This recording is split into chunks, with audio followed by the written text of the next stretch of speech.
Okay. So we're Okay. recording. We're recording. We're recording. And I obviously spoke with Emily last week and heard about her experience with your dad as his like last final days of life. And she really encouraged us to all meet. So I could get all the sister perspectives. Yep, she demanded it. She did. She wants to document everything because she feels like she has a bad memory and isn't going to remember it all. And she wants it ingrained in her brain. She wants to be able to look back. I think it's good. I think, we remember different types of details. And Joy, when we spoke over the weekend, you were talking about what was important, what wasn't important, trying to sift through all of that. So maybe just talking through it will help sort some of that out. So I'm the one who lives closest to my parents, and so my dad was diagnosed 16 years ago. My kids are now 20, 17 and a half, 15 and a half. And so I moved near them 14 years ago. Okay. So for a lot of it, it was part of our family dynamic, but I wasn't, deeply involved. I mean, it affected everybody, but I wasn't really part of that process. Right. And then about 4 years ago, and it was almost to the date, because it was December 3rd, 2016. My parents had a meeting with their urologist who'd done his original surgery. And he said, "You've got 3 months to live." 4 years ago. Yes. Okay. Yes. And so, and prior to that, my dad had surgery. He'd had radiation. He'd had Lupron shots. He had been consistently engaging with his disease. And switching it up to be able to fight it. And always fighting it and always moving forward. But then it was like, we're at the end. Well, and he also, something changed with where the cancer was, and he started to feel a lot worse, I think, and it was affecting him and his daily functioning. Right. And it had started in August, September-ish time, and that went through the fall. And then by December, it was like, you have 3 months to live. Wow. So everybody rallied. They came out for Christmas. Everyone, we thought that was the last Christmas we would all be together. And, after that first meeting, so my husband's a doctor. And after that first meeting, he had a lot of questions. We all had a lot of questions. My mom could answer some of them, but not all of them. And it was really clear to me that I needed to step in. And her having to tell everybody was very difficult. Well, and what she retains is also really, and what her perspective and what she kind of focuses on is very different than the information that other people wanted to know about. Right. So basically it was clear I need to start going to the doctor's appointments. And my job there would be to disseminate that information to my sisters, to the spouses, and to help my parents remember the information and to keep them on track. So I started going. And also to help, I think, explain some of the symptoms that he was having because sometimes to talk to the doctor. Yeah, to talk to the doctor, because sometimes each of them in their own weird ways would get focused on certain things that were happening, but not necessarily the important ones. Right. Okay. Yeah. Right. So, and then quickly, we got a new doctor, who was recommended, family friend anyway, who said, there are other options that we had never heard about. And all of a sudden there were 2 different drug options, and it had been a month to get to that doctor, and it was like, wait, we're not at the end. There's more. So there were options that had never been conveyed to anybody. So then we did that for a few years. Yeah, because he has always responded extremely well to treatment. And so, these were new, and his his response would be longer. It would work longer than the normal quote average or whatever. So he then got different newer treatments. And I think that a lot of that just had to do with the advancement in medical technology And in over the prostate 15 cancer years specifically. that he had it. So it was anywhere from once a month to once every 3 months that I would go, and I would go with them to these doctor's appointments, and that lasted, you know, for a long time. And it was hard for me, but I knew they would be so stressed out, and I stopped driving to them, because for me, being in the car by myself was kind of a trigger. So I would take the train, you know, and get myself a special coffee and muffin, and just kind of, it was a day of it, you know. How far away were they from where you lived? So it was about an hour train ride. Okay. And then they would pick me up, and then we would drive to the hospital for the appointment. And every single time it would be just this stressful car ride. They knew exactly, this is a hospital they've been going to their whole life, but we would turn the wrong way. They would get lost. They would be arguing. Somebody would need a latte. I mean, it was just, and so I would save up like things to talk about, because to focus them, and about the kids. But then it was like this weird shift where after 15 minutes, my dad would really need to focus on, and by the way, we got to the doctor's appointments 45 minutes early. Oh my gosh.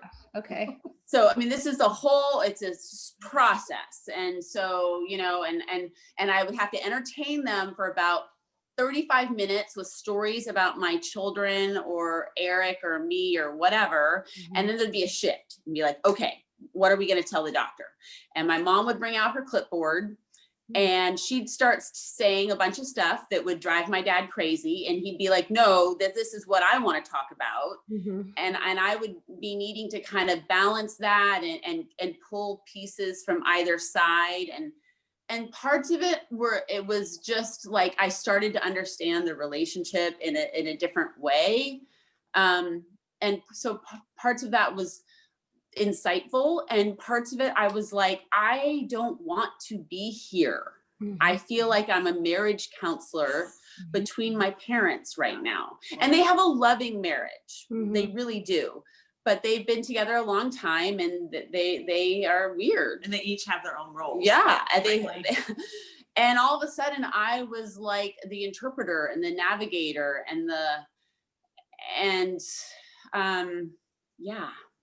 I don't know.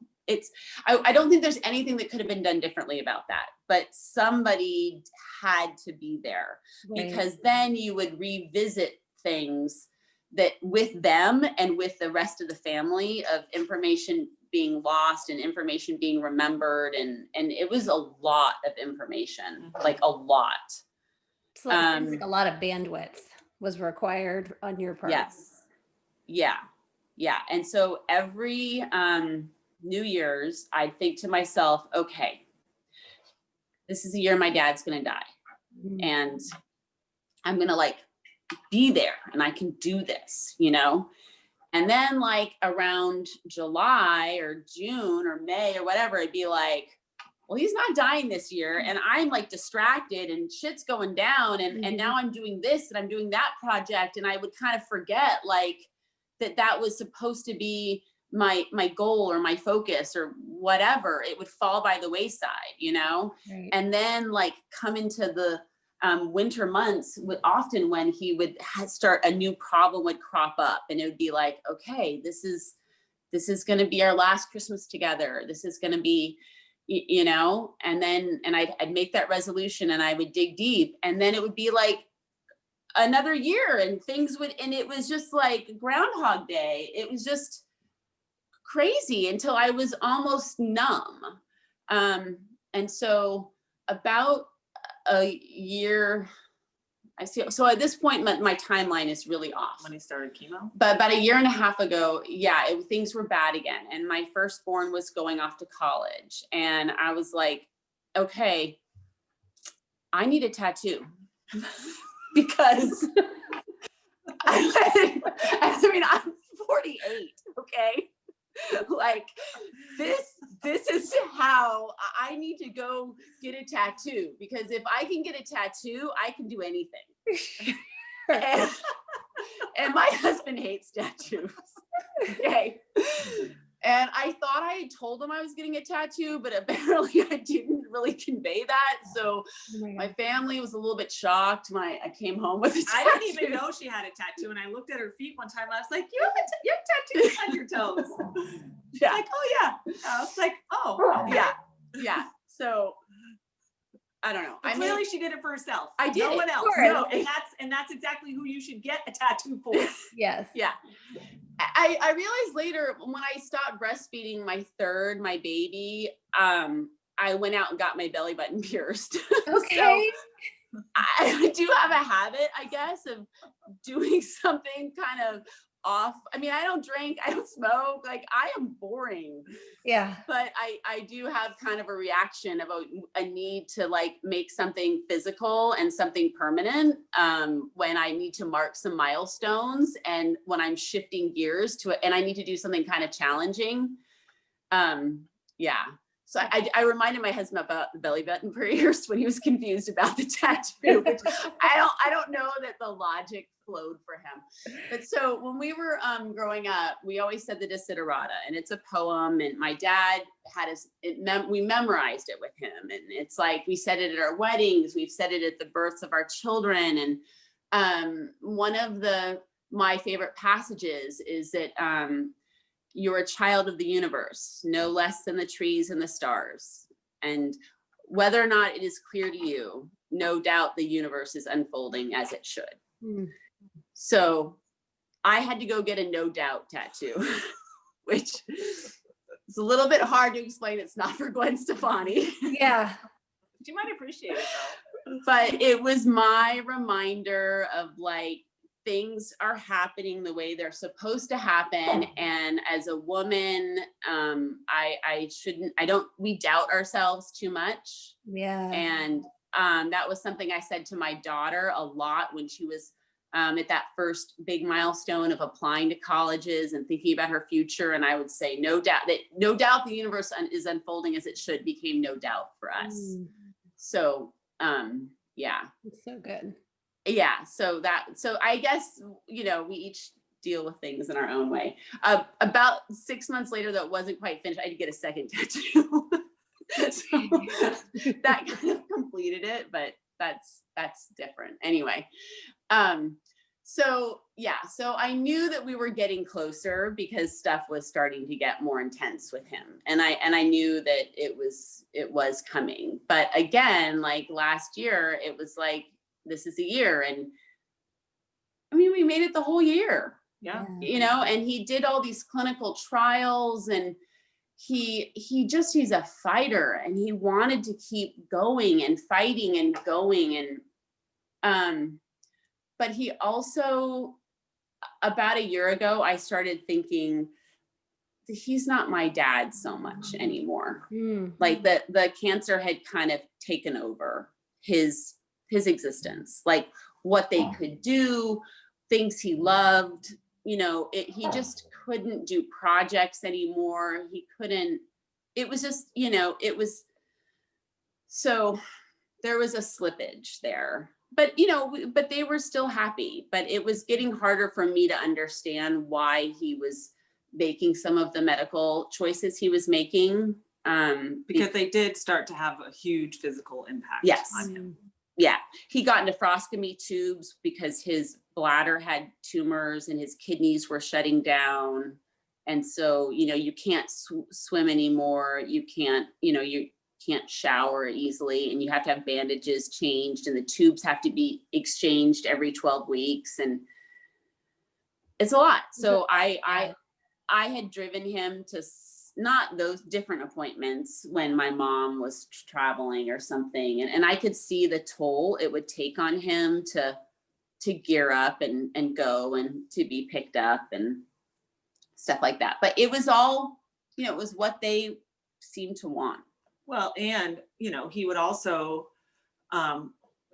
think about these other medical procedures that like for, his eyesight, because he wanted to have cataract surgery. Because, and we're like, really, is that really a priority right now? I don't know. And we're all thinking, what? Okay, you can, let's just work on this right now and not. Yeah. So there was like, he was such a forward thinker all the time. He was such a doer, such a planner. Sometimes I worried that he wasn't enjoying the moments, but that like energy like carried him so much further than he was supposed to go.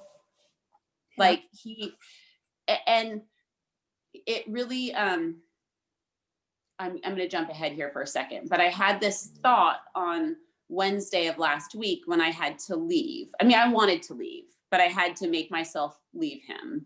And I knew that I might not see him again.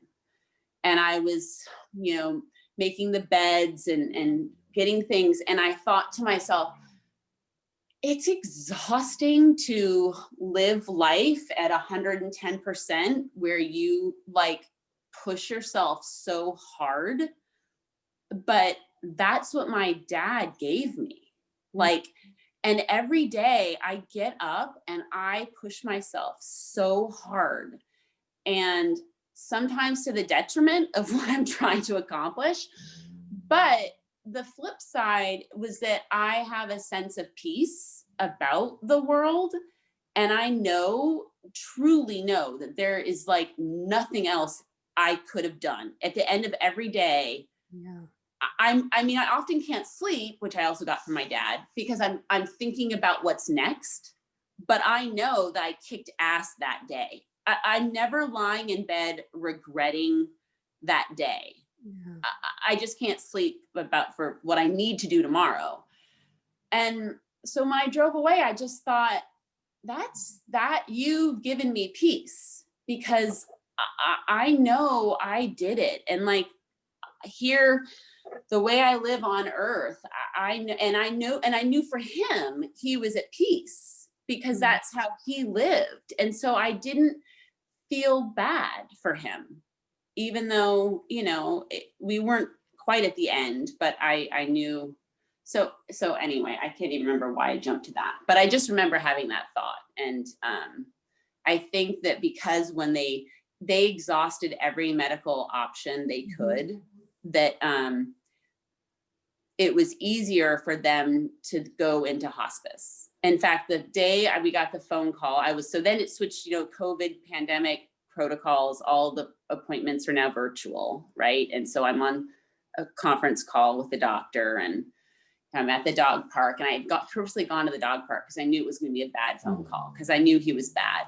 Like it wasn't official yet, but I knew he was bad. And I wanted to be somewhere in my happy place and distracted.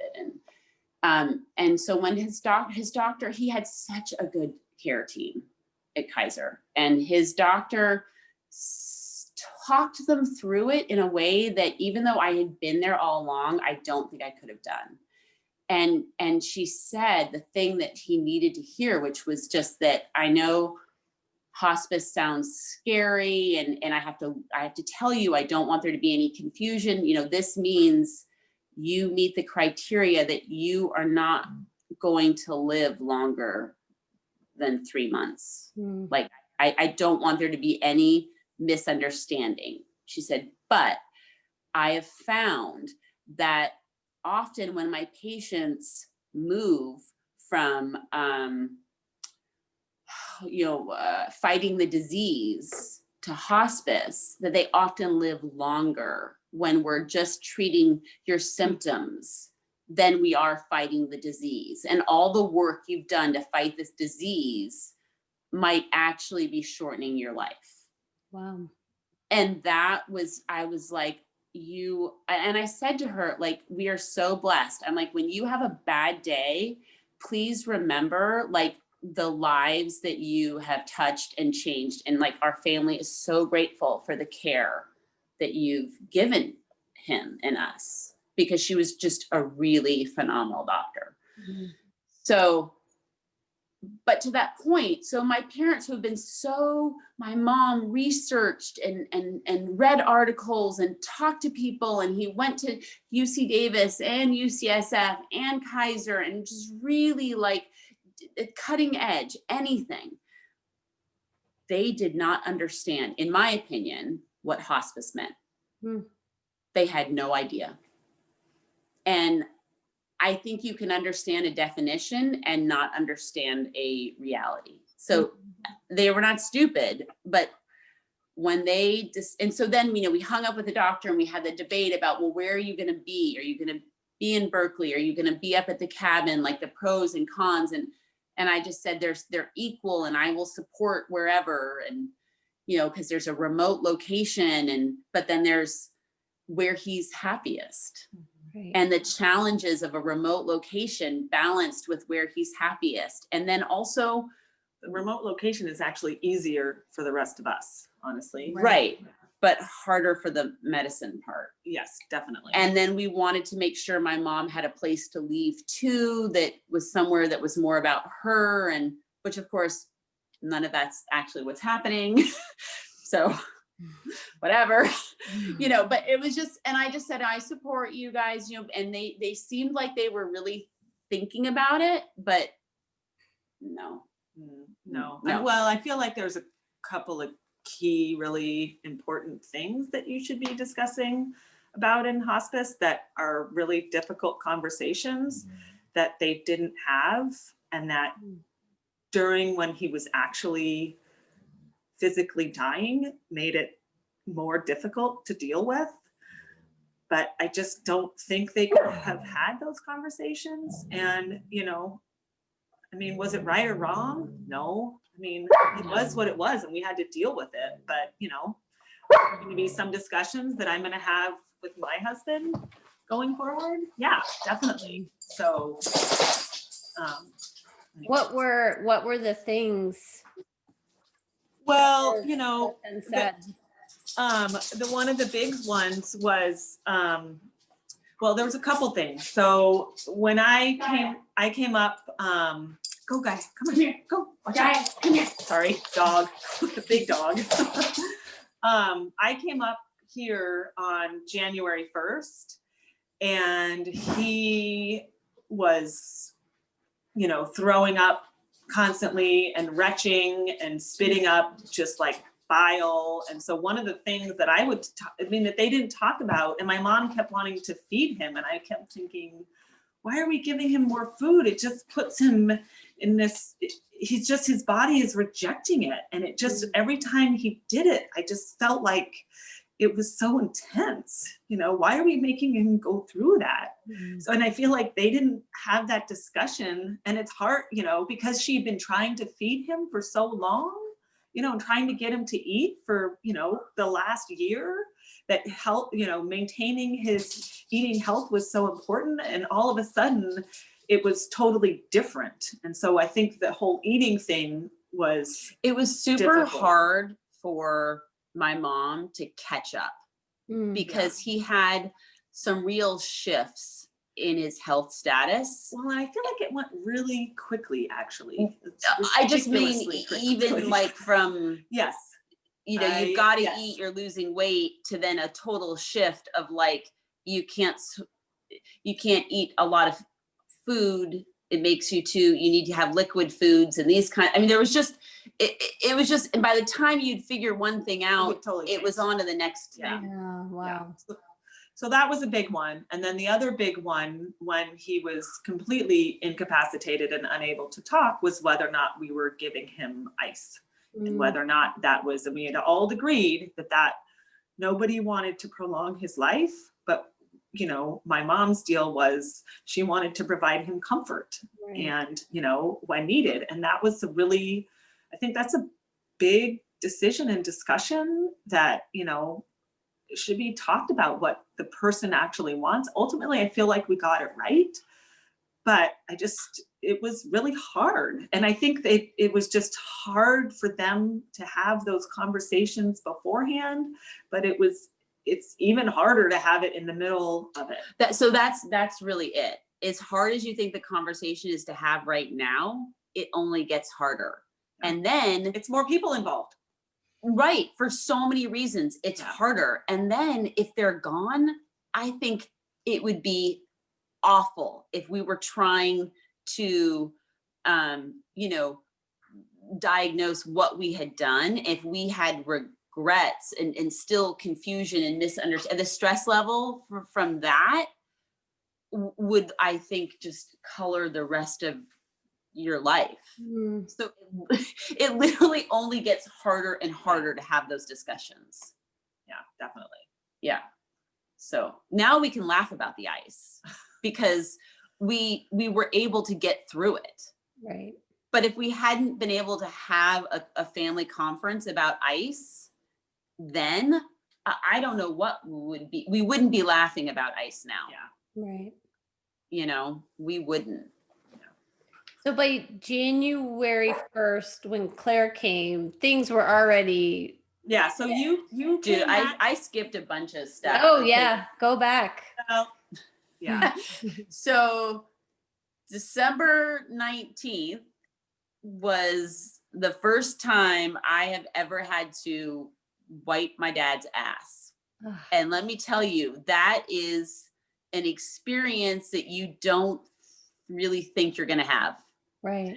And it's not that it's even not gross. I mean, it is gross. I mean, but I've cleaned up a lot of poop. I've got 3 kids, Yeah. 2 dogs, some cats, the chickens. The chicken poop is actually the grossest. It's not that. It's just, you're just standing there and you're like, this is not it's an inversion of your relationship. Yeah. You know? And my dad and I were kind of laughing, you know. He was like, it's your turn. I was like, okay, let's do this, you know. And he was still like able to move around, so he had a lot of opinions about how we're doing this, you know. And I'm like, yeah, that's kind of working, but I really think we need to just try over here, you know. Maybe this position. I mean, you're just like, this is just, oh my God. And but it's kind of a good door. Once you go through that door, it's like, all right, we can We're all in. It's go time. Like, we're all in and we're doing this, you know, and come what may, it's happening. Right. And I really felt for him at that moment because he could no longer control what was happening in his body. And that, as a control freak, and I know he was too, that's like the ultimate in just like, I didn't want him to despair over that, you know? So it's, yeah, if you like being in control, it's really hard to die because you give up control. And I'm so glad that he also had that spiritual side to him, because I think that allowed him to kind of also be one with what was going on too. Right. You know, he had like a contentedness. I don't know. I mean, he felt his whole life, right? He was very, he was good with a lot. I mean, he forced a lot, but he was also good with a lot. So yeah, so that was December 19th. And then, you know, and the whole time we're like, you know, Christmas, I mean, Christmas has always been huge for our family, and people are in different places and they can't travel, and they just, how do you do it? Yeah. I mean, but then the blessing was that people were on vacation. My kids weren't in school. Like, my husband was around and he could jump in and take care of them. You know, my daughter was home from college. Like, she could be part of it. Like, there were so many things that happened because of that. It was December also, that like, I'm so grateful to, that I don't know that I would change any of that. But that week of Christmas was one of the worst weeks of my life. I mean, I would go to bed at night and just cry. Yeah. And there was nothing my husband could do, you know, because I could get through the day and I could get through all the stuff that had to happen, but I would get under the covers at night and just cry. And he'd have to sit there next to me. you know? She's at it again. Yeah, he's like, here we go, you know? And, but I mean, you know, Yeah. thanks, honey. But yeah, so it was almost a month from when he went on hospice to when he passed. But one of the things that I think is also really important to talk about is, you know, we're all trying, we know this is coming. We don't know exactly when. We're trying to get together, yet we're trying to follow all the COVID guidelines and not do crazy stuff. And we're all stressed about different things and we're not getting together, and we are, you know, and so I think that was something that was stolen from us, to have us all be together, because I drove down for Thanksgiving and we all kind of quarantined here, but my sister didn't come out, and honestly I didn't want her to, because I was worried about what was going on in New York, and to have her bringing whatever. And then but then she came out in December, yet I didn't come down in December. And so, I mean, all of them, they were really meaningful. And I think everyone, you know, had a good time and was able we had some really good moments. But and even with how everything is panned out for the last 11 days, you know, I think all of us have connected and been able to be able to be there as an emotional support for everybody. But we haven't actually all been physically together, which, you know, that's hard. Yeah. So I do feel like that. And honestly, I also feel so grateful that we have this space that's outside, that there's a lot of outdoor area where we can go when there's not a lot of people. And so we were able to still go through his condition and death on our own terms, whereas other people don't have that luxury right now. Yeah. And so that I'm just so grateful for. Anyway. Yeah. Well, that's privilege. Yeah, you're absolutely right. That is privilege. Yeah. And I think that's something lots of people have struggled with in 2020. You know, what is your privilege? How do you use it? And, you know, what do you do with it? So in this case, I was happy to have it. Yeah. But I just was struck by, like, what if you don't have health insurance and you decide to go on hospice and nobody's sending you 5 boxes of diapers and wipes and chucks that just show up at your doorstep from FedEx.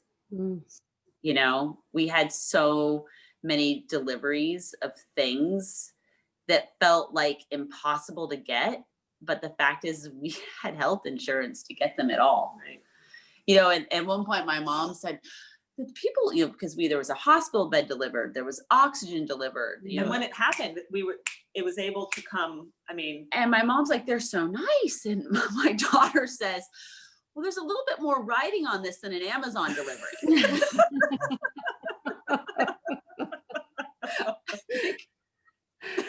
You know, but I also felt at the same time just entirely, and granted, I was only here for not even 3 full days, but I felt entirely unprepared to be providing this kind of service, right? I mean, there was a point when I questioned every single night when I would go to bed and wake up in the middle of the night if we were doing the right thing, every single night. Like, because when I was there, he would writhe in pain, and he just was uncomfortable. And it was so hard to see him and I was like, I don't know what to do. And I always know I'm right. And I still was like, what the fuck are we doing? Well, there was one point when Joy had called, because honestly, it went so quickly, right? He went from being able to kind of monitoring his own medication and taking a morphine pill to then not, I would just see him have that pill in his hand,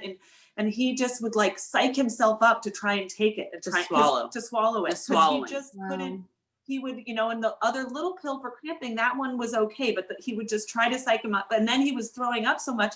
I was like, is that thing even getting in there? And is that staying? And then, so it was like, is he getting the medication that he needs? So then we switched to the liquid morphine, but then it was, you can't give it to him as frequently. So you're having to do his whatever dosage differently. And then there was one point where we called to try and see how much we could give him. And Joy found out that we could do 10 to 30 milligrams or something. And I looked at the thing and I was like, what? We've been giving him 0.25. Like I had a moment of sheer panic. Like, are you kidding me? And then I realized it was just a units thing. That it was the milliliters, like it had on the syringe, the milliliters and the milligrams on the other side. And I was like, oh. And my dad was like, nobody come near me until you guys square this away. I was like, yes, I mean, it was just like, what the hell? And we, you know, just like little things like that just question everything that I felt like and it was changing so quickly that, you know, and I also feel like, because it happened over the holidays, while the nurse was still coming once a week, the hospice service wasn't actually coming the full 3 times a week. So that was kind of challenging. We had 4 visits. Yeah. So that I think in the month. Yeah. Yeah. So that made it, because the slots were Tuesdays and Fridays. And then Friday was Christmas, and then Friday was New Year's. And Yeah. so he was only being seen once a week instead of 3 times a week. Yeah. So when I got there on the 1st, he went from going from his chair into bed every day to then us getting a bed and him not being able to get out of it, to him like talking with me and saying some funny things that didn't necessarily make sense, but fully conversing. And, you know, I remember there was at one point, and I'm wearing a, you know, N95 mask in their house. And at one point he said something and I kind of made a funny face because I was like, what is he talking about? And he goes, don't look like that. That look didn't get past me. And I was like, oh, sorry. You know, but yet one time he told me, he's like, I just thought you should know your breath stinks. He's like, I just thought you would want to know. And I was like, It's like, Papa, I don't think you can smell my breath through this mask. And he goes, you're probably right. It's probably my own breath. Just like little weird things like that. And then when I left, he had this like resurgence of activity, of energy to see his neighbors that he loves and to see my sister's kids. And then the next day to not being able to like talk. And totally converse. Incoherent. Yeah. And it was just, and you know, and we're trying, and then yet that morning, this was very defining for me, is the nurse came and saw him and said, his vitals are really strong. His vitals have not changed. You could go this for 3 more weeks. Yes. Oh So that's, so I'm like, holy crap, how are we going to be able to survive the logistics of it alone? And we're trying to get help to come, aid help to come in every single day, but we haven't gotten that sorted out, and they're not coming on the weekends. And so how is it going to physically work with who's going to cover what? And Emily's coming in, and then Joy can come back, but Joy can't come the next weekend. So, okay, I was going to go down the next weekend, but really I'm going to change it to the weekend after that. And I remember Joy saying to me, this could really be that we need to prepare for a marathon and not a sprint. I'm like, well, this is a really fucked up race, because guess what?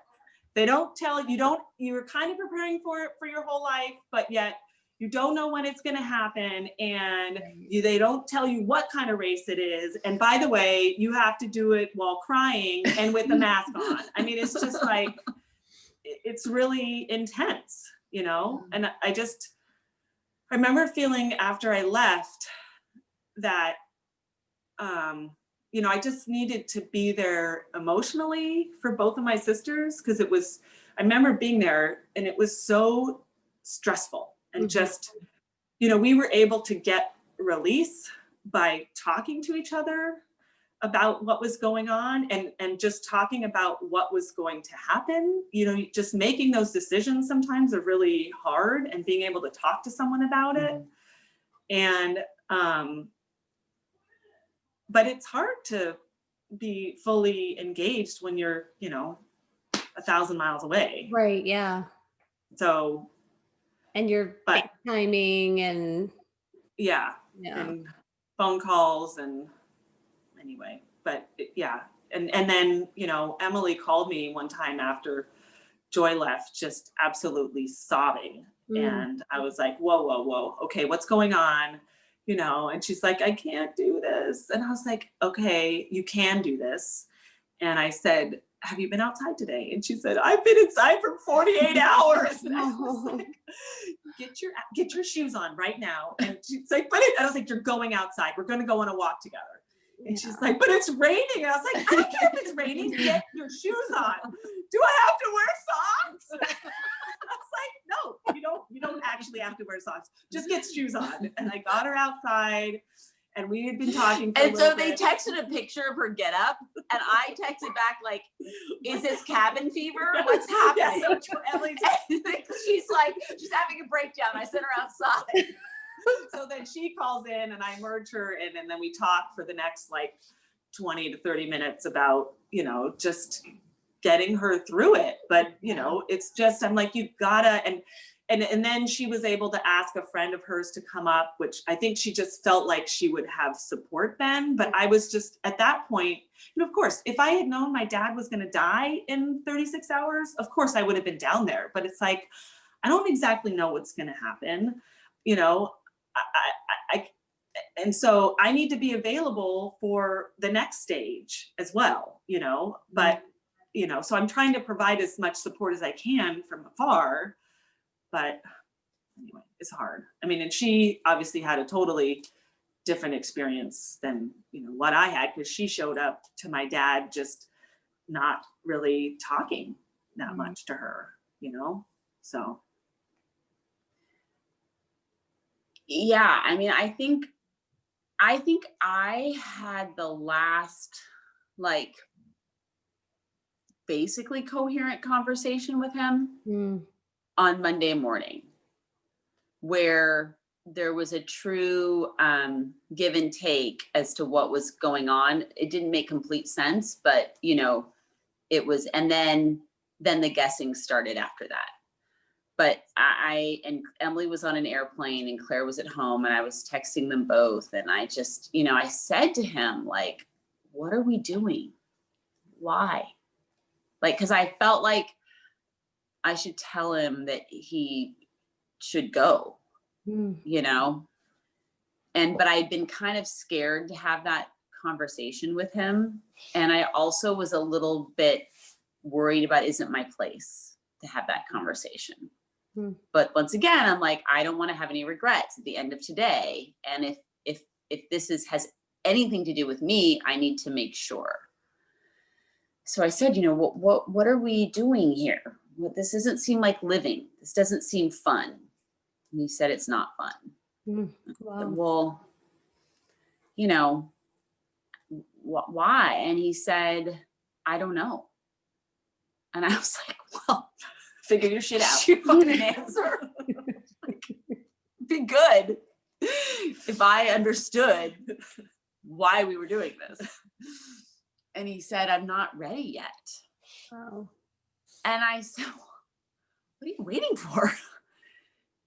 Like, really, what are we waiting for? And previously, over the weekend, when he was jabbering on, he said, I'm waiting for January 21st.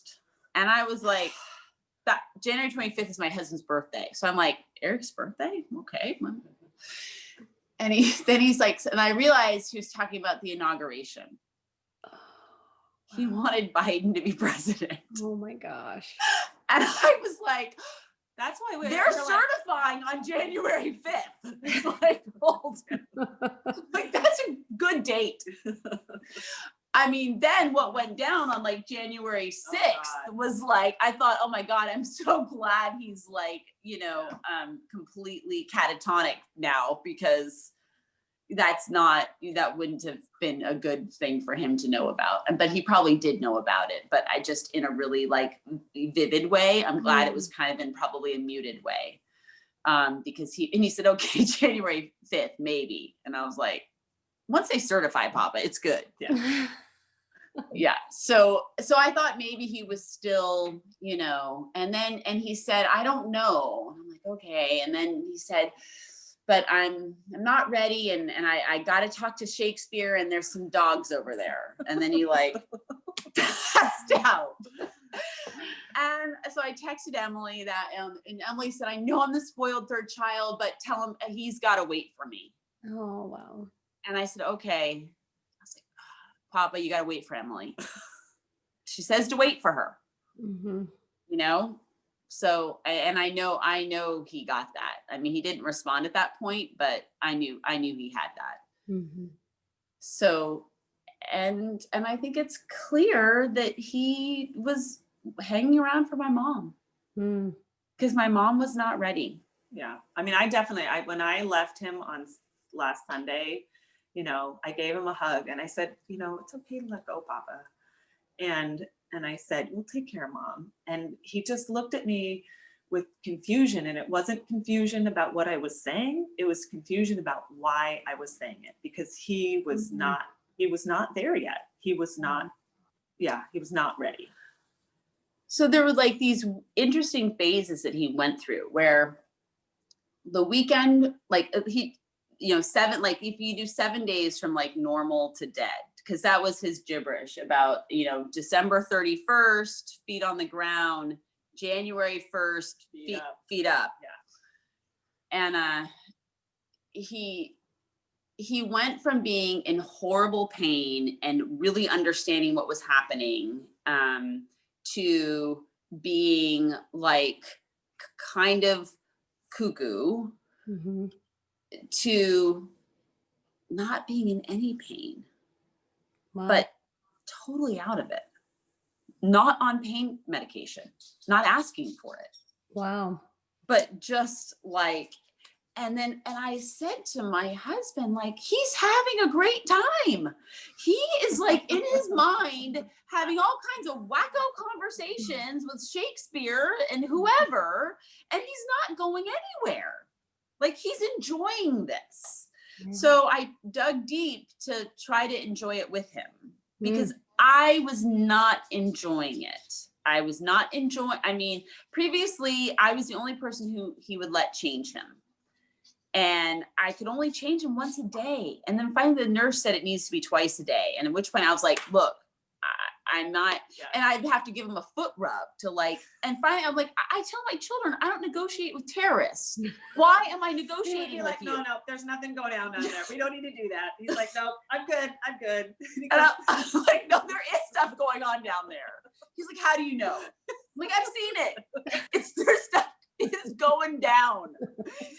And then one day I said, we have to change you every 24 hours. This is just, he goes, it's not, but we got 4 hours to go. It's not noon yet. It's like, God. He did not like it. He did not like it. Yeah.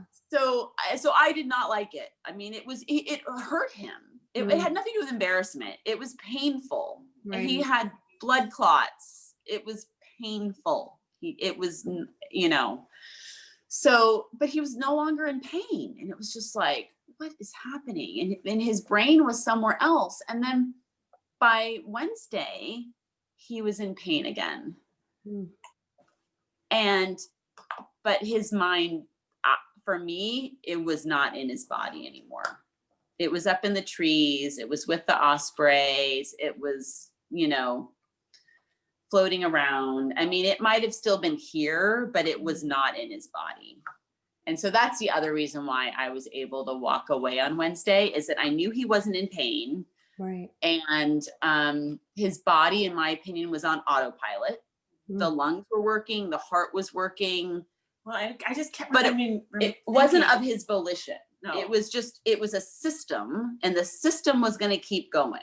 I can remember thinking it's really hard to kill someone. I mean, it's really hard. It takes hard, a long time to die. It takes a really long time. Even though this happened over the course of a week 16 years and a week. Right. So there's just different ways that you have to deal with each of those phases. Well, and one thing is there was so much stress and emotion, and some of it is really ugly, like looking at his feet that are swollen and they're hot and they don't feel good and they're hurting him, or him just writhing in pain, or him not being able to respond. And, it's so difficult, yet the whole time there's so many different acts of love and compassion that it actually is quite beautiful. I mean, it was one time he was like there, I was sitting with him and I was holding his hand, and he goes, "What's happening?" And I said, "Holding your hand." Nothing. He goes, "Oh, feels good." Okay. And he goes, "Okay, 20 minutes, we're gonna do it. Wake me up in 15. And then he's back out. And I was like, I don't know what's happening in 20 minutes, but I'm gonna read my book. I guess I'll wake him in 15. He was still like, doing. Well, and I've realized that so many different small things that beyond our small family unit, with everyone, just with Emily's friend that came up for the day, and our neighbors who have done far more than any neighbor should ever have to do. Plus, I mean, it's just so many little things. And, one of the things that when I was there, I read an email from his sister, and of course I couldn't get through it without crying, but yeah. So my sister had this great idea that people from our childhood should send messages, and anybody from his life. And so she sent out a mass email, and this is her contribution from afar. And so we're getting all these incredible emails. Yeah, but guess who has to read them out loud? They're really hard. Even now, we've read through some of them. I was like, yo, go try to read that at dinner and see if you can do it without crying. But they also just make you smile. It's just like, I don't care, I still love the email. I'm like, okay, great. Well, it turns out you want to put them in a book, so hey, it's a good idea. It was a good idea. But like those people took that time. And they were part of it. They helped. Yes, they really did, because that was something that you could give him that he could receive in his state, and because the hearing was kind of all he was capable of, and so they were, they're invaluable in my mind. So yeah. There was one point over the weekend where we're trying to get him, it's the 2-hour lead up to getting changed, and the hospital bed's not there yet. And so we're like, fine, when the hospital bed arrives, like, then we're gonna change you and move you and stuff. And he's like, okay. And my mom had come into the bedroom, and Claire was there, and she was gonna go on a run, and my mom was going to go work out too in the other room, and I was going to sit with him. And so my mom lies down next to him, and he's like, "Why is she so far away?" And she said, "I'm not, dear, I'm here." And she put her hand out, and he grabbed it. And I was like, oh, it was so sweet. But then he goes, okay, so she's going to take a nap. I'm going to eat. I don't know. He's like, I don't exactly remember what he said. It was. And he goes, and he points at Claire and goes, she's going to go swimming. I was like, okay. I was like, right. And then we leave, and Claire's like, do I want to go swimming? I was like, yeah, you better go get in that river. Like, he processed that everyone was going to do something. And he laughed. And he's like, we all started laughing right when he said it. And then he started laughing. And then he said, just don't go far. I need to know where somebody is every 15 minutes, or it's scary. Wow.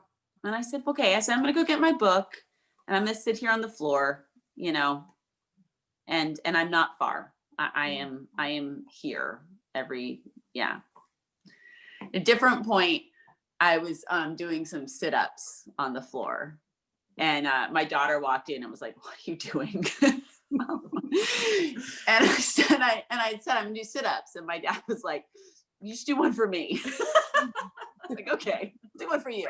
I'm gonna go. And I was like, I should probably need one for my husband. And then Maren walks in and Maren's like, hey, put me on that list. And I was like, all right, one for Maren, one for Joy, one for, so yeah. It's just, there's a lot you can do on the bedside on the floor. Gotta be creative. Yeah. But the other part back to like, all those decisions that you're just doubting and questioning and trying to figure it out and you're confused. And because a lot of times when you're given the information, you don't need it at that point, and then you need it later. And just specifically about different drugs that help in different ways and understanding the dosing and the appropriateness and stuff like that. And so Wednesday morning when he was in pain again, and we were back to debating, should we put this fentanyl patch on him or not? My Emily was just talking and I looked and I said, you know what, I think we're looking for zebras, but they're just, it's just horses. And she's like,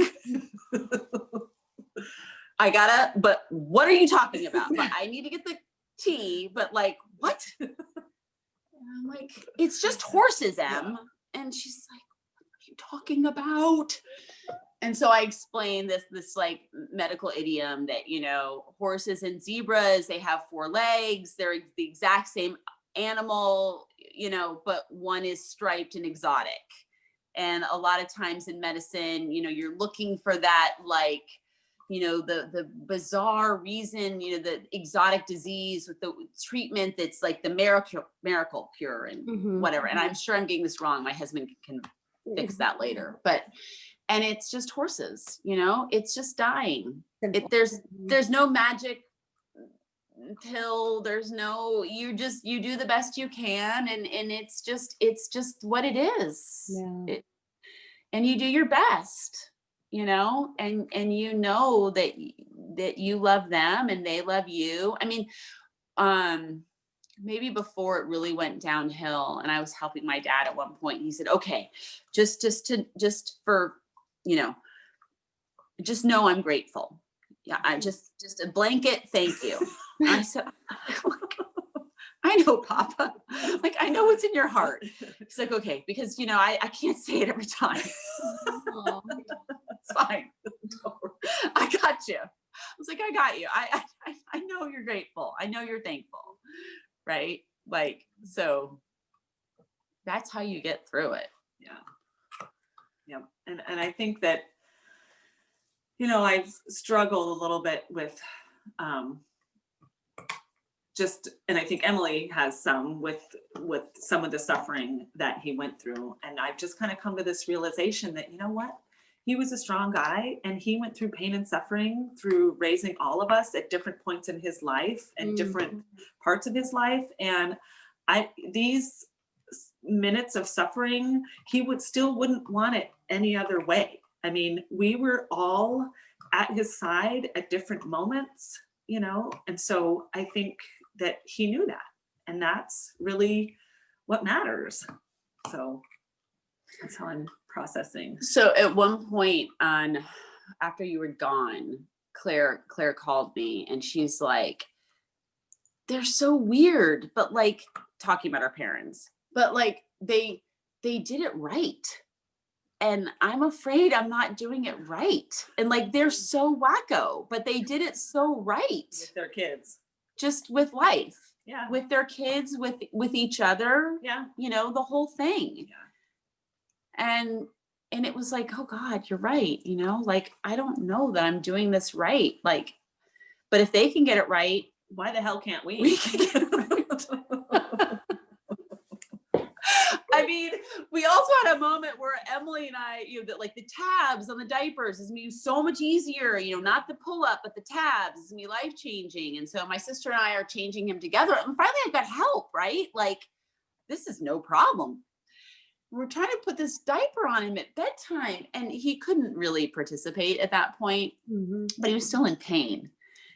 And we're trying and it's just a disaster. I mean, the diaper's in the wrong place. It's just, we're rolling and we're just like, we can't roll them again. It's too, and finally I was like, no hospice is coming tomorrow. We can just put another diaper on the front. Nobody will see this. Nobody will know that the poor man is wearing 2 diapers. We'll just tape them It'll together. still work. He would actually appreciate that it was half a yoder off. And she's like, you're right. Yeah, it was definitely half a yoder off. It was like, and then we both look at each other and we're like, we have raised, diapered 3 babies Each. This and we're like, you just pull, I mean, it's just, but when you can't pull up the legs but it's really, and it was just like, oh my God, why can't we do this? Well, that's why I think that, had we not been in the holiday season, having a hospice person there to kind of ask for technique, I don't know. I had been told about the rolling, roll, half fold, roll. It was just, anyway, it was just so funny. We thought, well, and we're like, well, he was long. He weighed nothing, but he was really long. There are a lot of limbs. They're going everywhere. But yeah, we just thought, well, I'm like, so then my other moment, like my Oprah aha moment, was on Friday morning. Again, I'm driving to the dog park because I got to deal with the dogs, and I can just kind of walk around and be on the phone there, and my family can't hear me because my kids were still in school and I didn't really want them to know what was going on, but of course they did. Anyway, and I called my Claire and I was like, this is what I figured out. And she's like, what? And I was like, we are kick-ass. Like, we are amazing women. Like, we are badasses. And that's not just a lie that I tell myself every morning. Like, it's true. And she's like, okay. And I'm like, no, it really is true. Like, I'm pretty sure I always kind of thought I was lying, but it was like fake news. Just, if you keep doing it, roll with it. And I just thought, we did that. We got him where he needed to go in the way he needed to get there. Like, and I include my mom in that, like, you are stronger than you really are as strong as you think you are. And you really can accomplish things. I mean, it's a team effort, right? Like, maybe all together we make one really strong. I was like, you've got to remember this. You've got to remember what you were able to do. Like, there were points where it was super hard, but like, I'm just glad that we were able to do it. I mean, the other part of me was like, I do not ever want to do that again. Even though we would be much better at it the second time. Yeah. The people who do this regularly, they really are amazing. Yeah, they are. They are special people. Yeah. Yeah. Because they had like just a calming presence and demeanor, and like, yeah, that's a calling for sure. So the 3 of you have such a strong dynamic together, and that is not something that every family has. I mean, what do you think attributes to that? Do you think it's how you were raised, or? We were talking the other night and my mom said, who do you think the disciplinarian was? And I was like, I don't know, you. And she's like, no, it wasn't me. And I said, Papa. And she's like, no, he had no rules. And Claire was like, well, I was Emily's disciplinarian.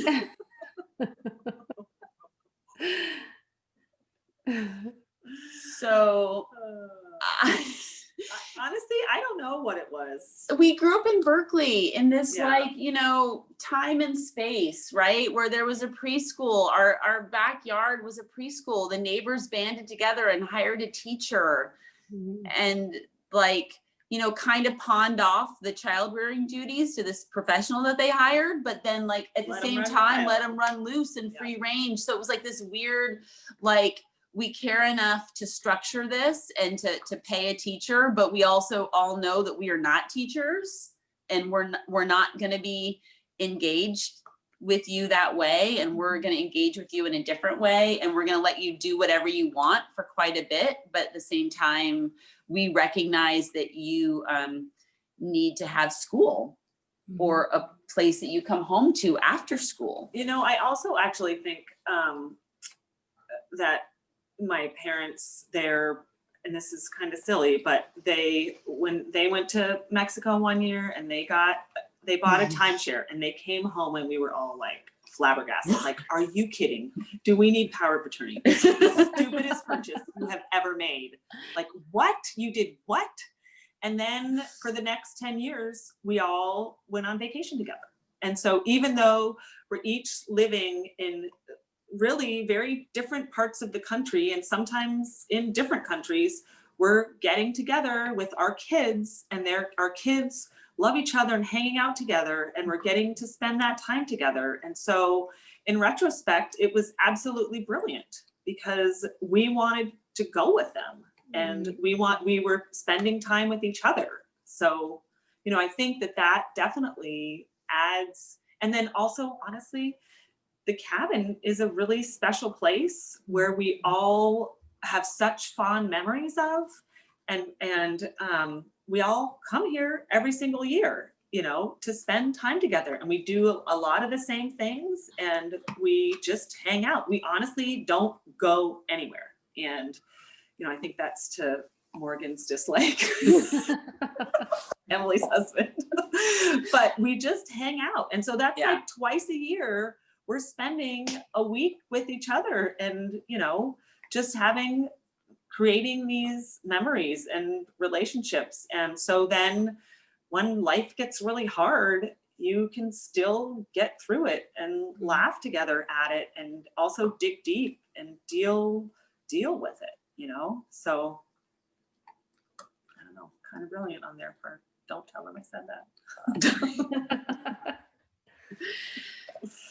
Yeah, I mean, I said to my husband at one point during the last month, like, I'm shifting my goal. Like, I think the ultimate, like, you know, when you've like prize is when you can be as dysfunctional and interconnected as my parents are. Like, that's a happy marriage, you know, 54 years or whatever it is. I don't know.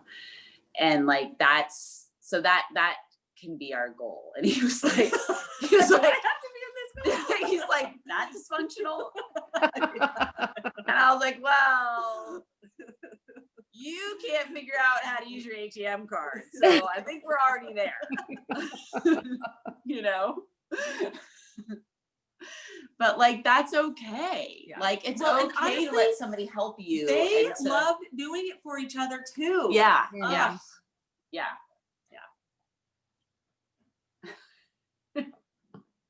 Joy, I think one of the other things that's really impressive is that frequently the person who ultimately becomes that primary family caregiver has a really hard time bringing in outside people. I mean, even though your sisters aren't outside, but you know what I mean? Like calling in the troops or asking for help or saying, okay, it's time for me to walk away. Mm-hmm. And I think that takes a lot of wisdom and strength to know when it's time to do that. Do you have anything that you can attribute that to? I can see that for sure. Because at one point when Emily was calling me saying, should I come? And I said, I don't know. I said, I'm in so deep. I can't give you a good assessment of what coming here will do for you. Right. You should call Claire and ask her if coming here and suffering through the weekend she just suffered through, if it was like worth it, you know? Yeah. Because I can't tell you. I recognize that I'm so just my sense of normal is off. Mm-hmm. I mean, I never had much of a filter, and that's gone. Mm-hmm. I think I told my sisters at one point, this is why old people say anything, Because when you have lived through losing someone you love, you're like, I don't fucking care about the rest Right. of it. Yeah. I have been through something that is far more meaningful than social decorum. And so I don't care, you know, Yeah.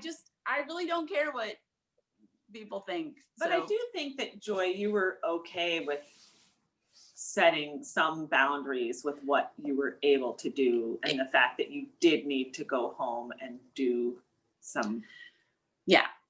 So what helped me set those boundaries, probably not super healthy, but for me, I felt, I mean, my parents had a pretty epic love. And my mom had a pretty intense relationship with her siblings and her mother. And there were times in my childhood and to now where I felt like she chose them over me. And I'm not saying that that's true, but I felt that way. And so for me, making sure that my family didn't feel like I was choosing my parents over them was pretty powerful. So I'm not saying that that's healthy, but that fear of them feeling that way was propelled me when I could do 3 days with my parents, and then I had to go home. I actually spent 6 days here. But then I normally I would only do 3 days, and then I would go home for 3 days, because I felt really like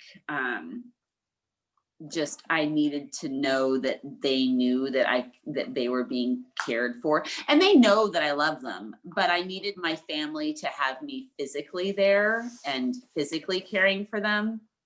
I mean, I don't think my family needed this, but I needed it. And so I think in order to pull yourself out and have those boundaries that are absolutely needed, you need to think about the other draws and pulls in your life. And you need to honor those and respect those. And my husband kept saying at different points, we're okay, honey. We can, it's like, I got takeout down, you know, like, do you want Thai or Indian tonight, kids? I mean, they were happy. They did not need me. But, and I kept saying, no, I need to be there making dinner for you guys. So that need inside of me, whatever the need is for you to make, and I worked out every day. Okay. Even if some days it was sit-ups next to my dad's bed, but because I knew that that's what I need to kind of, and I could tell on the days where I let things slide and I didn't work out till the afternoon, or it was kind of a half workout, I tried to be gentle with myself, but I also would make a promise that the next day, no matter what happened, I would not pick up my phone and address something, even if it meant I got up earlier, to make sure that I had that time to work out first, so that I would have the reserve and the energy to do whatever needed to be done for them. And let's be super clear, some of this stuff is like impossible, okay? Like just, you're just kind of like, I can't believe we managed to pull that together. It takes the same amount of energy and time and space sometimes to do something so simple. You, like yesterday, I kind of said to my mom, because she's giving me a list of people to call, and I said, somehow it took me 45 minutes to make 2 phone calls yesterday. This doesn't sound like it should be that hard, yet for all these different reasons, it is. And so you can't have your same level of expectation, because things that shouldn't be hard are equally challenging as the things were really hard. And you're like, I can't believe this is. Well, and then with those things, you're just like, whatever. Emily's sitting there in a room with my dad's body and she's chatting with us. And I'm sitting there going, oh my God, how is she doing that? Yeah. And then I was like, close his eyes.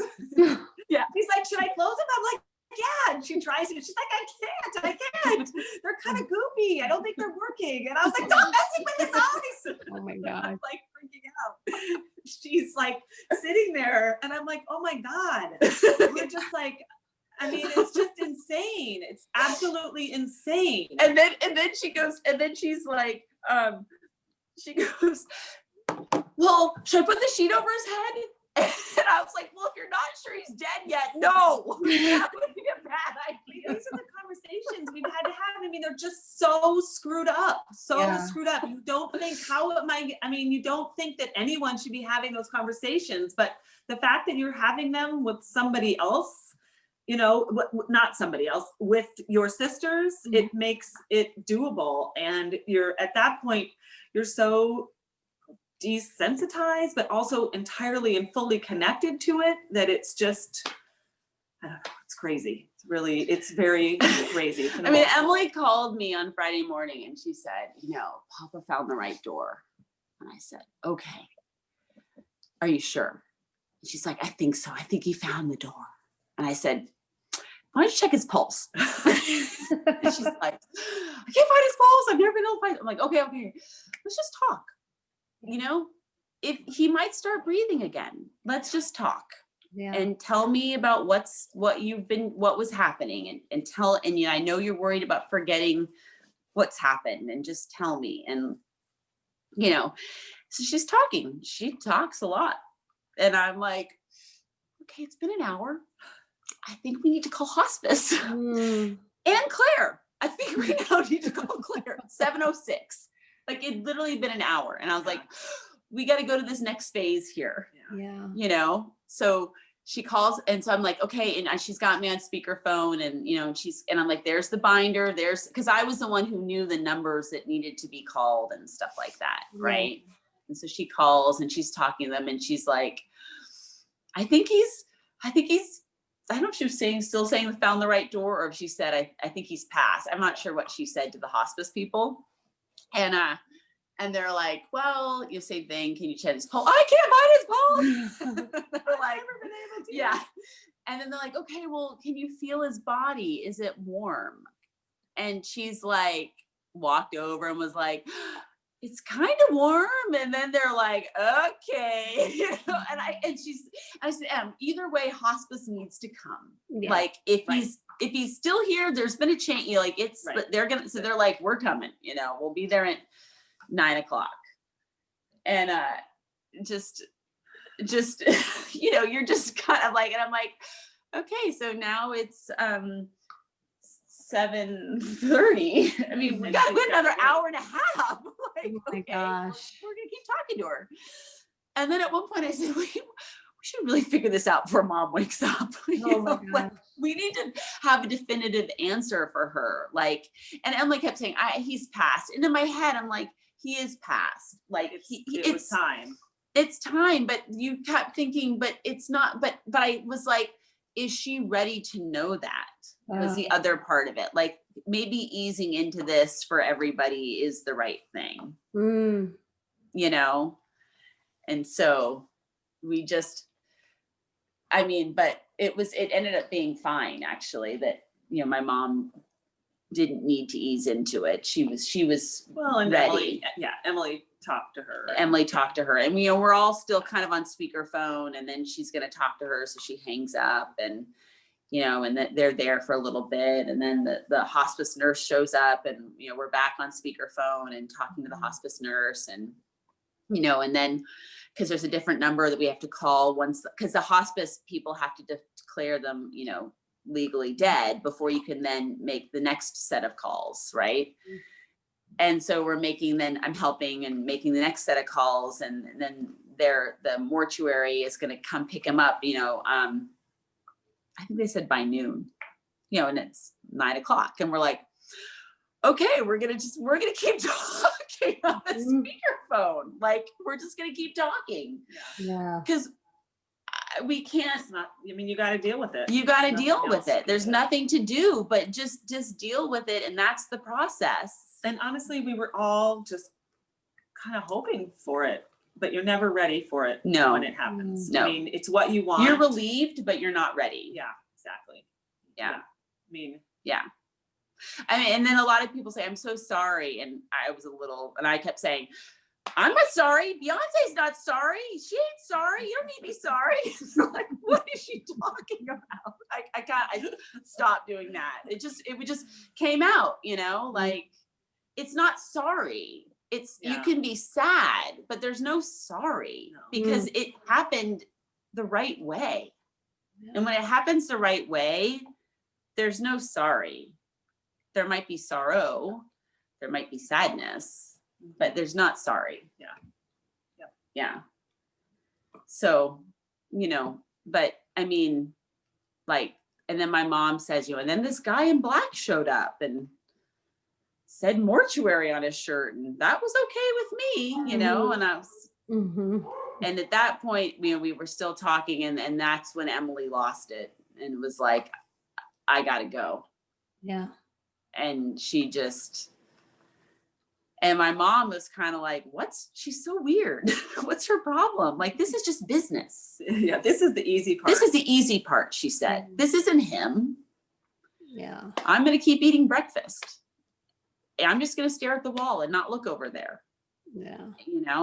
And it was like, well, I've got to find a neighbor to help the guy because there's about 40 stairs to the cabin, and the poor mortuary guy, he showed my sister the paperwork. It said no stairs and he needs help. And my sister was just like, I'm out. And so I'm calling the neighbors, and I called the neighbor, and I just launched into it. And I said, I'm sorry, this is like messed up, but I need you to go help move a body. And he's like, right now? I said, yeah, right now. Like, he's like, okay, I'm on it. And these are our neighbors who have only lived in the house since August and have a 1-month-old baby boy, Kavik, and his middle name is Richard, which is not for our dad. I mean, it's their family name, but it is, and it's like a baby born in Highcroft, and his middle name's Richard. Like, they're just lovely, incredible people. And he'd helped my dad literally the week and a half before when he got stuck in a chair, and he came over and helped move him. And the week before that, he'd started moving their trash cans. And I said to him, you opened yourself up. Once you started moving those trash cans, you were moving all kinds of stuff. He was just like, and he's like, I'm happy to help. Well, that's just it. I mean, there were so many people are happy to help. Exactly. Yeah. So many different people pitched in so many different ways, and they don't necessarily know how, but they want to help. Yeah. And it's the human spirit. Yeah. I mean, and those small acts of kindness just go so far, and that's honestly going to carry me through. Yeah. Just, I'm going to really try in the rest of my life. Just, yeah, can I do this small act of kindness? Yes. I don't know what that will mean to that other person, so I'm going to do it because it doesn't take that much on my end, and I can do that. So, yeah. We have to give him a thank you card still. I bought them. Okay. Yeah. No, it's good. We're going to be good. Yeah. I think the thing too that I was telling Claire last night, I think that my mom is lucky because, I mean, not lucky, but her dad died, and my grandmother lived to be 100 and change. And so she had 35 years, maybe even 40 years by herself. Yeah. She had a whole nother lifetime. Yeah. That happened after her whole lifetime with my grandfather. And so I think my mom has that role model to guide her, as to how you can move forward and live a real, not just live, but like live. Right. Because my grandmother, she lived. I mean, she was a character, and she did it, she did it all, and she did it to the fullest. And I have no doubt that my mom is going to do that too. I mean, it's not about forgetting your old life or your husband or anything. My dad is so, he's so part of us and so part of her. And but she's going to keep living and she's going to live well. And so that makes it easier, you know? I mean, she's hoping to take a cruise already. And she called up the neighbor and said, I'm playing Rummy Cube with you next week. So it's gonna, that's how you go forward. You think about those things and you start making plans. Well, and you had pointed out she's been caregiving for 15 years. Yeah. 14 years. Yeah. Yeah. And there's a lot of like, you know, just habits and things and like we were laughing last night because like my dad was super into security and like everything is like locked and duct taped and it's just, yeah. And like, I mean, like doors you need to go into are locked. I mean, it's constant. Like, and so we were laughing because we were like, the front door's been unlocked for days. You know, it's got to be driving him crazy. Totally. Definitely driving him crazy. He would not let that fly. Gaia was in the house, Yeah. dogs are in the house, and the front door's unlocked. Yeah. And my mom's like, that's how it is with Nana. You know? So, you know, it's good. I mean, yeah, proud of her. She's going to be okay. She will be okay. Well, I hope Emily's proud of this video. I guess. She better be. I don't know. We did our best. You did So great. that's all that anybody can do, right? Yeah, At the end of the day. you did great. And I'm confident that other families that are going to have the opportunity to hear this will extract all the goodness they need. Yeah. Good. Yeah. Thank you, Michelle. Thanks, Thank Michelle. you. Nice to see you. It's so good to see you. Bye. Bye.